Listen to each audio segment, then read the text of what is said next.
एक बार गौतम बुद्ध और उनके शिष्य एक वन से गुजर रहे होते हैं। बहुत देर चलने के बाद उनके शिष्य को एक विशाल वृक्ष के नीचे बैठ जाते हैं।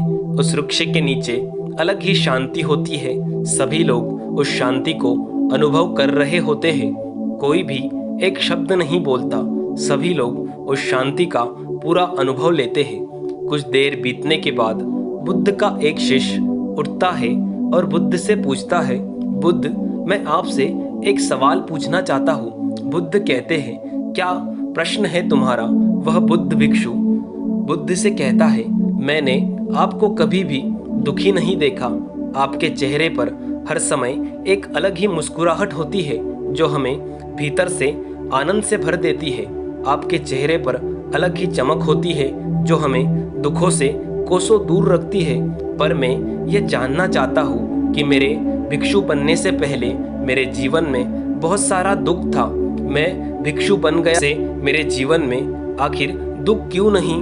क्या आप मुझे बता सकते हैं आखिर दुख क्या होता है? बुद्ध मुस्कुराते हैं और अपने भिक्षु से कहते हैं, दुख एक विचार से ज्यादा और कुछ नहीं। ये सुनकर सभी शिष्य चौंक जाते हैं और बुद्ध से पूछते हैं, बुद्ध, विचार तो आते जाते हैं पर दुख एक बार आ जाता है तो जाने का नाम ही नहीं लेता। बुद्ध कहते हैं, तुमको एक छोटी सी कहानी बताता हूँ। एक नगर में एक सेठ रहता था। उसके पास एक वफादार नौकर होता है।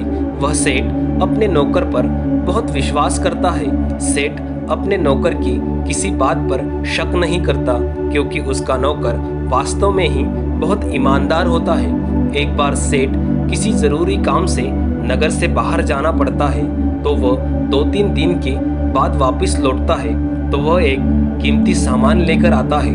वह उस सामान को एक कमरे में सजा कर रखता है और अपने नौकर से कह देता है, तुम्हें इसकी खास तौर पर ध्यान रखना है। ध्यान रहे ये टूटे नहीं, यह मुझे बहुत प्रिय है। नौकर कहता है, मालिक, मैं इसका पूरा ध्यान रखूंगा, आप चिंता ना करें। अगले दिन वह नौकर पूरी घर की सफाई कर रहा होता है। सफाई करते समय सेठ की उस कीमती चीज के पास पहुंचता है और उसकी सफाई करने लगता है। सफाई करते वक्त वो कीमती चीज उसके हाथों से फिसल जाती है और नीचे गिर जाती है। जब सेठ को ये बात पता चलती है तो सेठ नौकर के पास जाता है और नौकर को खूब डांटता है और धमकाता है, पर वो ना तो उसे नौकरी से निकाल सकता है और ना ही पीट सकता है क्योंकि उसका नौकर बहुत वफादार और पुराना होता है। इसलिए वो उसे डांट मार के छोड़ देता है। सेठ अपनी उस कीमती चीज के बारे में सोचकर बहुत दुखी होता है। रात होती है और सेठ अपने कमरे में लेट जाता है। सेठ को नींद नहीं आती है और वह बहुत बेचैन हो जाता है। बेचैनी के कारण सेठ अपने कमरे से बाहर निकलता है और देखता है कि उसका नौकर निश्चित होकर सो रहा है। वह ये देखकर क्रोधित हो जाता है और सोचते हैं, इसने मेरी इतनी कीमती चीज तोड़ दी लेकिन इसको थोड़ी सी भी चिंता नहीं। मुझे यह नींद नहीं आ रही और ये आराम से सो रहा है। पर सेठ कुछ नहीं कर पाता है क्योंकि सेठ को पता है नौकर बहुत वफादार है। सेठ अपने कमरे में वापस चला जाता है। अगले दिन सेठ सुबह सोचता है, मैं इस समस्या से कैसे निकलूं। फिर उसे एक तरकीब समझ में आती है। वो अपने नौकर के पास जाता है और अपने नौकर से कहता है, मुझे ये बताते हुए बहुत दुख हो रहा है कि जो कीमती चीज कल तुमने तोड़ी थी वह मैं तुम्हारे लिए लाया था। मैं सोचता था कि मैं तुम्हें इसे उपहार में दे दूं, परंतु अब क्या कर सकते हैं, अब वो तो टूट गई है। सेठ की ये बात सुनकर नौकर को झटका लगता है। नौकर सोचता है, अरे ये तो बहुत बड़ी गलती हो गई।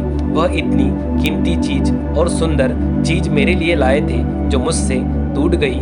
फिर क्या था, उस नौकर के मन में बेचैनी पैदा हो जाती है, दुख पैदा हो जाता है। फिर वो रात को सो नहीं पाता। अब सेठ आराम से सो जाता है लेकिन वह नौकर बेचैन रहता है। उसको नींद नहीं आती। क्यों नींद नहीं आती? क्योंकि अब उस नौकर ने सेठ को उस बात से जोड़ दिया और अपने साथ जोड़ लिया, इसलिए वह दुखी होता है। पहले उस नौकर के मन में ये विचार नहीं था कि वो कीमती चीज मेरी है, अब उसके मन में ये विचार आ गया कि वो कीमती चीज मेरी थी जो मेरे हाथों से टूट गई। बुद्ध कहते हैं दुख केवल एक विचार है और ये विचार कैसे उत्पन्न होते हैं, अपने आप में किसी चीज को जोड़ने से। हम जिस चीज को अपने आप से जोड़ लेते हैं, उसे पकड़ने की कोशिश करते हैं, वो चीज हमें दुख देती है, क्योंकि वास्तविकता यही है, कोई चीज हमसे जुड़ सकती है। अब बहुत सारे लोग ये पूछ सकते हैं कि क्या हम अपनी किसी चीज को भी अपना ना माने। मैं ये नहीं कह रहा, मैं तो ये कहना चाहता हूँ कि आपकी हर चीज आपके पास कुछ समय के लिए होती है, कुछ समय के बाद वह आपसे दूर हो जाती है। इस घटना को आप स्वीकार करें और आगे बढ़े। दोस्तों, इस कहानी से हमें यह सीख मिलती है कि हमारे जीवन में दुख और उदासी का कारण वास्तव में हमारे विचार होते हैं। हम उन चीज़ों के बारे में सबसे ज़्यादा सोचते हैं जो आज हमारे पास नहीं, और वही विचार हमें दुख देते हैं। और हमें अगर दुखों से बचना है तो हमें जो बीत चुका है उसके बारे में ना सोचकर हमें आगे क्या करना चाहिए इसके बारे में सोचना चाहिए।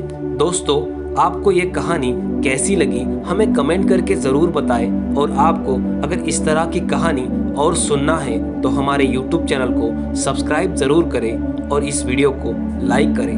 धन्यवाद।